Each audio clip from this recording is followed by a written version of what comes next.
कल लेके आ गई है। क्या हो गया भाई साहब? चवन्नी छाप सोच की लुगाई। अरे सर, बड़े हो गया भैया। यहाँ से तेरे पति को भी जानता। A bulldozer has taken down the encroachments at Noida Housing Society. Mr. Shrikant Tyagi allegedly made the encroachment, and this action has taken after Mr. Tyagi abused and assaulted a woman co-resident at a residential complex in Noida Sector 93. Shrikant Tyagi, who called himself a BJP Kisan Morcha leader, is on the run now after the government started taking necessary action against his illegal activities. Shrikant Tyagi assaulted a woman physically and abused her with unparliamentary language during a conflict over planting trees in the alleged encroachments.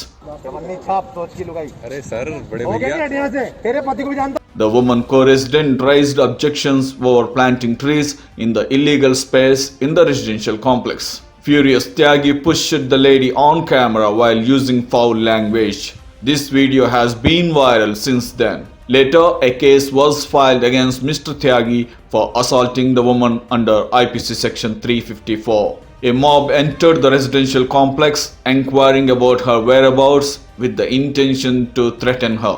The panicked people in the society alerted the local police for protection and protested against the mob's behavior. The 7 people who entered the society shouting slogans were arrested by the Noida police immediately and were booked under the Gangsters Act. जब तक सूरज चांद रहेगा, योगी तेरा नाम रहेगा। जब तक सूरज चांद रहेगा, नोएडा पुलिस तेरा नाम रहेगा। The BJP also supported his arrest and announced that he is nowhere related to the party. However, Tyagi's social media handles tell us a different story. At the moment, Mr. Tyagi, who had been bragging about his power and position, is on the run now. His wife, manager, and the driver have been detained for questioning by the authorities. Assistant Commissioner of Police Ankita Sharma is promising stringent action and also said that rigorous activities are being initiated to track the accused. Also said that complete protection was given to the victim's family.